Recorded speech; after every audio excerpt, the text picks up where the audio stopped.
किसी को भी, चाहे वो लड़का हो या लड़की हो, बहुत तरह की परिस्थिति का सामना करना पड़ता है। तो निश्चित रूप से अपने अंदर ऐसी कैपेसिटी लानी चाहिए कि हम हर परिस्थिति का डट कर मुकाबला करेंगे। अपने आप को इतना मजबूत बनाना है। हर समस्या का समाधान सुसाइड नहीं है, आत्महत्या नहीं है। भगवान हाथ पैर दिमाग माथा बुद्धि दिए हैं।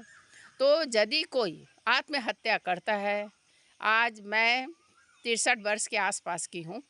मेरा एक अपना एक्सपीरियंस है, मैंने भी बहुत खोजबीन किया है। एक बच्चा जन्म लेता है तो बहुत खुशियाँ मनाई जाती है।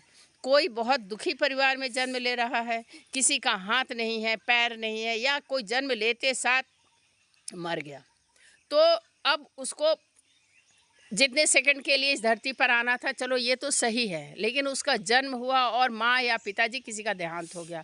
सारी ज़िंदगी उसको किस तरह से सामना करना पड़ता है सभी कोई समझ रहे हैं। यदि किसी का हाथ नहीं है या पैर नहीं है तो निश्चित रूप से उसका पूर्व जन्म का कमाई है। तो भगवान यदि हाथ पैर सही सलामत आपको दिए हैं तो कम से कम आत्महत्या नहीं करिए, किसी का भी हत्या नहीं करिए। जिस हाथ से करेंगे अगला जन्म हो सकता है कि आपके पास हाथ ही नहीं रहेगा, तो ऐसा कर्म नहीं करना चाहिए। यथासंभव अपने अंदर ऐसी कैपेसिटी लाइए कि हर समस्या का समाधान मुझे करना है, ईश्वर का सहारा लेना है। ईश्वर कण कण में व्याप्त हैं। प्रत्येक प्राणी के साथ अच्छा व्यवहार करिए। जैसा अपना व्यवहार, अपनी बोली, अपनी ईमानदारी, अपना सत्य, अपना आचरण रहेगा, निश्चित रूप से प्रत्येक परिस्थिति का सामना आप बेहिचक कर पाएंगे। हमेशा हमारे प्राणेश्वर हमारे साथ हैं, भगवान तो हमारे अंदर है।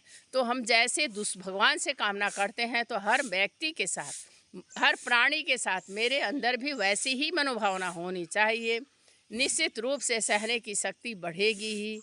यथासंभव सहने की शक्ति को बढ़ाइए, हर परिस्थिति का डट कर मुकाबला करिए।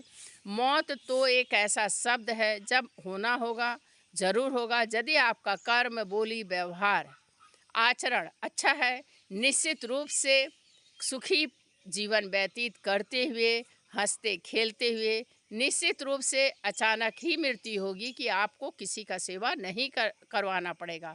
लेकिन आप अवश्य ही दूसरों का सेवा करिए, तभी यह मेरे ख्याल से यह पुण्य आपको अवश्य ही प्राप्त होगा। ना किसी को कष्ट दीजिए और ना स्वयं कष्ट पाइए। सिर्फ अपनी खुशी में खुशी नहीं है। आप हंसेंगे अगला रोएगा, क्या आप उसके सामने हंस सकते हैं? नहीं।